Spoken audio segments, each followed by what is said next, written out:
Hey everybody, welcome to another corner conversation. Today we are continuing our talk through the book of James. We turn the page to James chapter 5, and now addressing from chapter 4, addressing those that are impoverished, to now addressing those that have some privilege. Yeah. Just like you. Just like me. I think so. Because we were. Wow. I was saying, jumping right in, like privilege is so relative. Mm-hmm. Everything is pretty relative, actually. I think about there's what is happening? It's election. Mm-hmm. I think people refer to things as not being relative, but that really are. So people's wealth, people's conservatism, people's religiosity.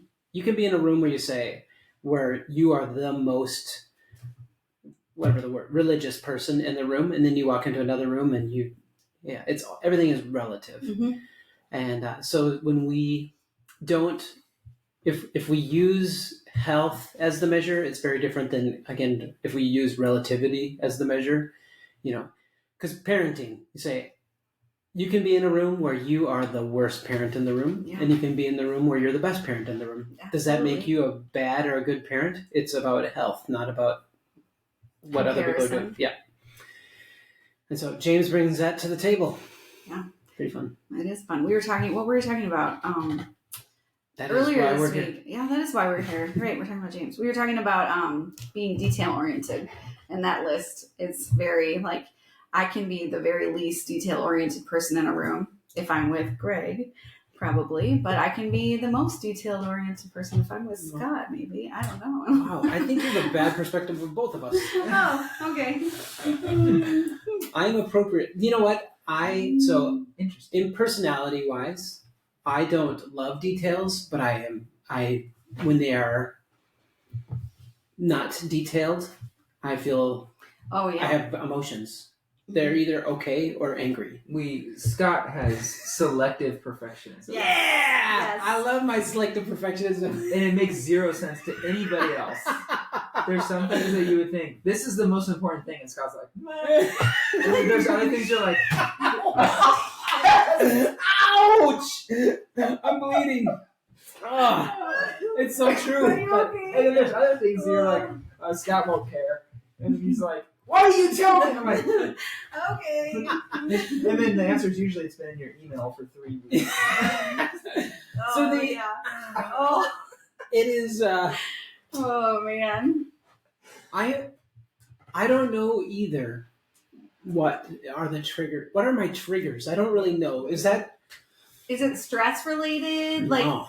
Because a build out, I would say, you're detailed about certain things, but also selective. Very, it is pretty selective. Because what was the important things? Yeah, maybe. I don't know. It depends on who you ask. It's relative. It is relative. To you. Man. Yeah, not relative to anything anyone else can understand, unfortunately. Yeah, I would also say I can be slow. I can be issues. I can really change directions really quickly, and I can be absolutely impossible to convince to change direction. Ooh, isn't that nice? That's good. And it's always very logical. I feel like I'm similar in that, though. You both, well, I don't know both. I've seen Scott do it more, just maybe different moments. But, you can change direction quickly and not necessarily tell us that you've changed directions really quickly. And you're like, why don't you know we've changed directions really quickly? I know. Yep. It's okay. It's true. It's all relative, I guess. Yeah. And so, apparently, in this room, relativity. I have issues and you guys don't, and so that's how's your head? Yeah, I know. Are you okay? I'm fine. Are you concussed? Listen, I'm so happy. Everybody rate. You know what we don't have on video is Rachel falling down. Oh man, well it falls constant. Oh yeah, so last Tuesday I left. Did you know this? Meeting. I don't think I told anybody. I mean, you guys say it like it doesn't happen daily. I don't know, not daily. One of the greatest moments of my life. I know. Yeah, that's right. Oh, I haven't thought about it in a while. But I had a box and I had stuff on top of the box. Oh, yes. And I was walking to my car in the parking lot in front of North The Loop. front. In the front, and there was like just a little divot, and my ankle just said, "Bloop," and I fell. My knee still hurts. I skinned my knee, and I threw everything everywhere. I fell yesterday. But nobody saw me. You fell yesterday? Yeah. So, long story short, I'll try to shorten it. Kelsey let me borrow new headphones that I just got her for her birthday.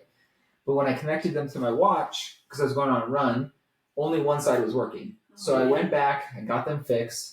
And then I started running, and I was like 2 blocks away from downtown. As I was running, I hit something with my foot. I went down in front of a bunch of people. Embarrassing. So you get up quickly, and you just keep running.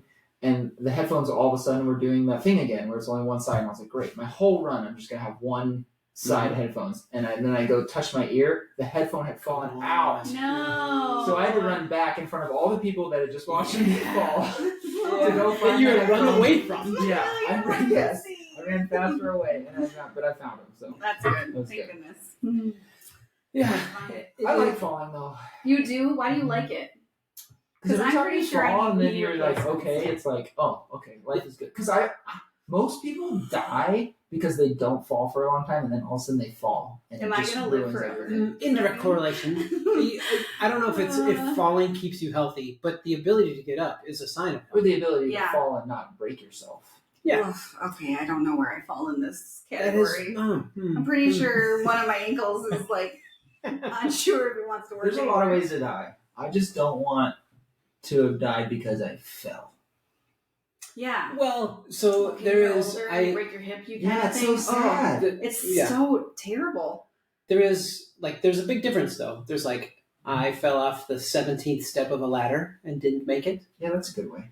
man, I haven't fallen off a ladder in a while, but maybe that's why I need to measure my All health. almost did. I don't want to do any of these things. I Yeah. hate falling. I do not love it. I have no good feelings about it.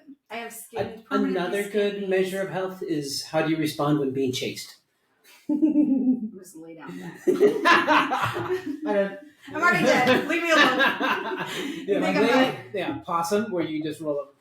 That's what my dog I had does. a heart Well, attack, she yeah. likes to chase back and forth a little bit in the house, and then all of a sudden, if I get too aggressive with her, she just lays over like, okay, sorry. Too far. Too I'm like, far. what is wrong with you? You went too far. Yeah, so the Where selective. did we go? No, it's so good because it's selectivism. James, as you turn to page chapter 5, remember he just did the when I conversation in the end of chapter 4 that says, wow, who are you to say that you're going to, the hardship you're in, you're going to leave, go somewhere else, have business, make some money, find some security. James says, if you know what you're supposed to be doing, do it or it's sin. Yeah. It's not about getting away, escaping, or finding the answers. It's you have stuff to do, and it's not sometime, not when I. It's now.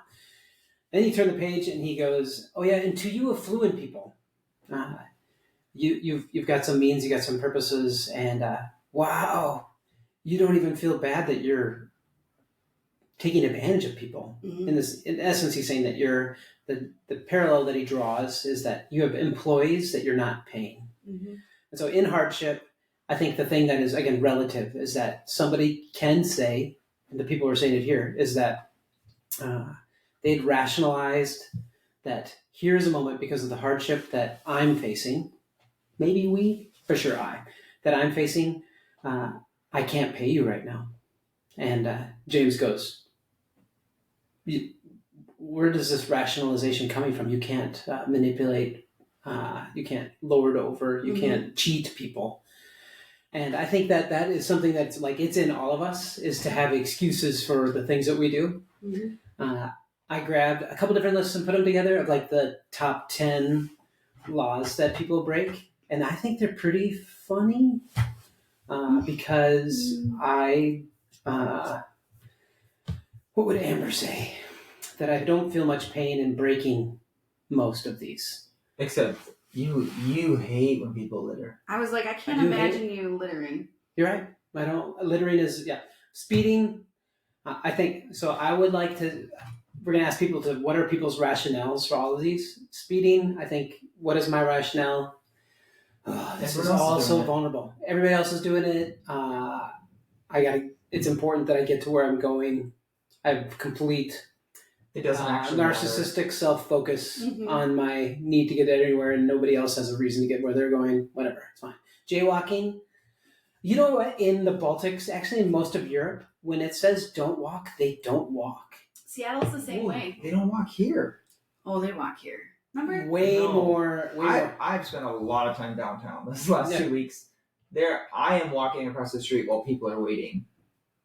Almost every time. So It's 50. I get up Yeah. early in the morning, and when I was in Vilnius, Lithuania, early, like 5:30 or 6, I'd walk out my door and I'd just go for a walk around the city, and the streets are quiet. People get up later there. Everything starts later there, and that early in the morning, you will come to a crosswalk where you can see a block in each direction. It says "Don't walk." People just stand there. And wait. Ooh, and I go. So rationale: crosswalks are dumb. What about biking? Do you follow biking rules? Ooh, There's no rules for bikes. I don't like people bike on the sidewalk. That's when I should have put on there, ride a scooter on the sidewalk, because I have. You hate that too. Boy, I don't like it. Last night when I was waiting to be picked up, because we have one car right now, and people were scootering on the sidewalk past me, and I was like, "Oh my goodness, you're going so fast, and there's no room." And Yeah, so my rationale is like the flip of that. What would be my rationale to be an obstruction to somebody going at speed on a bike or a scooter? My rationale is that their personal injury is in their hands, not in mine, as they're on a sidewalk. I'm not saying these are all good things. They're not. But Why is number 10 on there? That doesn't make any sense. That's not a law. so it is a law in almost every state. It's on the books that if you would go somewhere, like if you were in a public space and it's you say unsecured Wi-Fi. So if you would open up the list of Wi-Fi's that are available, and you see like the real estate office has an open Wi-Fi. Using somebody else's. Using somebody else's open Wi-Fi is against the law. I had no idea. Yep. I didn't know that. I think this is a fun one. I really do think the sharing access to a subscription. Mm-hmm. Man. Anyway, no one is. Everybody has their own Netflix. Okay, so throwing out mail belonging to previous tenants. It is easily? a felony. Yeah. Oh, okay, because I don't have. I mean, what do you? You're supposed to return it to the post office. Oh my goodness! You write it feels return to like center and put it back in the box. So much work. You literally can put it stressful. back in your own mailbox. Yeah. I know. Just write It return to just center. feels like a lot of work. Maybe not, but I like I when do it all the time. you return it. Well, We get I mail, have that's previous roommates that that probably still have never changed their. Oh, I have that too. Actually, I'm like, what's happening? I really like about this section of scripture. Something like I've just kind of been thinking about was because it talks about, listen, you rich people, weep and wail because the misery is coming to you. But it isn't about the fact that they're wealthy that they're in trouble. It's the way they're treating people. And I think that when you look at this, you think, oh, this is only to the wealthy, which it is in this moment. But it goes back again to self-preservation, which from going all the way back to Genesis has been throughout the Bible. We preserve ourselves over everybody else and not seeing other people as sacred. Yeah. As humanity is sacred. And it's like when we are focused on our own self-preservation, which I think that's how we're created. Like it's important. mentally, It keeps us alive. It keeps us alive. So like sometimes it's easy for that to just always take the top. But then when we do that at the cost of others, that's where it becomes really gross and icky and a sin, because it feels like it. Because it's like we see ourselves as more important, or we see others as objects instead of humanity and sacred and important, and it's just, it really messes things up. Like when we talk about religion now, and we talk about how religion has hurt people over the time, over hundreds and hundreds of years, I think it's about keeping ourselves safe in the name of just not seeing the value of people outside ourselves, or how important they are. And I don't know, if we as humanity could go, okay, I am not more important than the other person sitting next to me, and they are just as valuable as I am, like how many problems would that solve? Yeah. Just because so much. There is to the most extreme to something that seems ubiquitous, something that doesn't really matter. There's rationale really happens. I'm sorry that this affects you, but and here James again is not watering things down, is very direct in things, and he's kind of writing again these proverbs of how do you not drift or become nothing when things are hard. Here again, he's calling into question. Yeah, when it's so easy to rationalize it, and even people would agree with you, it's not right. And because again, I can hear the person that's unable to pay the wages like, listen, it's hard for everybody right now. Yeah. There's good rationale, but the calling as we are called to love others like Christ loved us, there is a standard that is tough, and we shouldn't take advantage or manipulate or not see the value of humanity that's with us, next to us.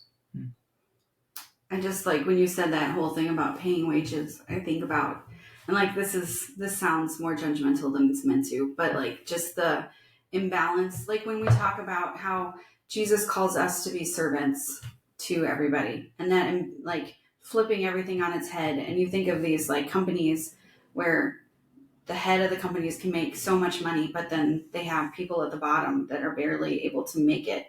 And it's like, how do you rationalize that moment where you're living so well, but people around you aren't able to live well? And it's, the challenge, I think the challenge is that it's actually the rationalizing is easy. It's super easy. That's the challenge. That's what James is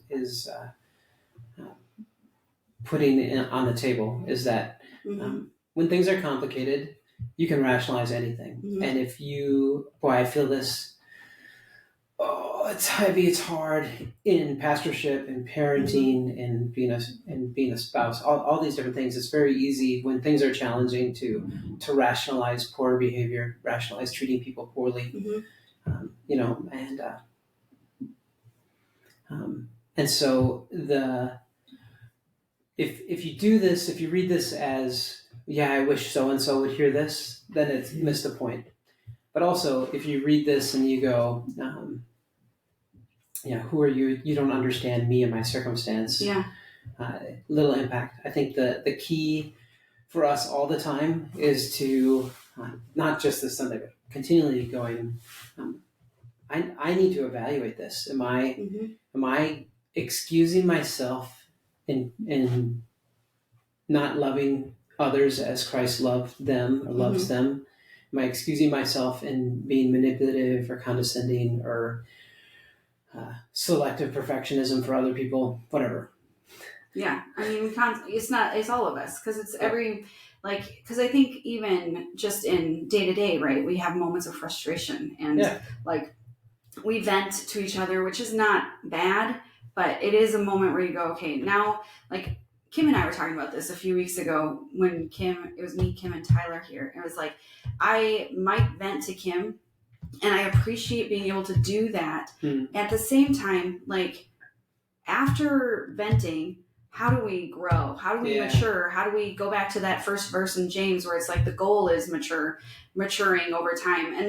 And then even thinking about this part, and it's like, what is self-sacrifice? Instead of like, it's in verse 5, it's like, you've lived on earth in luxury and self-indulgence. You fattened yourselves in the day of slaughter. And it's like such a hard verse, because it's like, what does it look like instead of living in the self-indulgence, living in self-sacrifice, where like, even like just something I've been thinking a lot about is like, how can, and in my, like, obviously, like, I'm not the owner of a big company, but I do have finances at home. So how do I live more frugally so that we can give more? How can we be more generous? And like, there's balance, I think, but it's also because like, it's not just on one person's shoulders, like we've talked about. And like, how do I go, okay, like in busyness, in life, when it's chaotic, how do I live sacrificially instead of conveniently, maybe, and I feel like when I can think about like today, I'm going to make a choice to do this instead of that. Like it might be small, but if I can be sacrificial in this, it can adjust things over time that can be really beautiful investment into other things. Yep. Maybe this is the last thought. I don't know. We're missing Rich right now. Yeah, we don't have Rich. But I think, again, going all the way back to the beginning of relativity, is that it's easy to see this as, this is to people of privilege. And no matter in one room, you can be the person that is impoverished and you can be the person that is privileged. Mm-hmm. It's all relative. And so with that, we have to say like, oh yeah, last we looked at the end of 4, that was for them, and this is for them. And we have to go, no, this is, the challenge is me. And I will have moments today when it's very easy for me to excuse why I'm not doing something now because of my lack of opportunity or lack of provision, and say, well, and the same thing too is that I can, in my position and provision and opportunity to, I have opportunity to take away from people what they are deserved. Mm-hmm. I have things of value to give to people, which can be, it's so much more than just monetary. Mm-hmm. I have opportunity to give, to invest in people, and I can go, I can rationalize why I wouldn't. Yeah. And so to process that. And so it's an important conversation. And unfortunately, it's not a aha moment and you're good. It goes on and on. It's that keep growing, keep maturing. Yeah. And then when we screw it all up, we have an advocate. Well, when they do. When they do, yeah. Somebody else. Yeah. And Cool. I'm sorry about that. We'll see you guys next week. Yeah.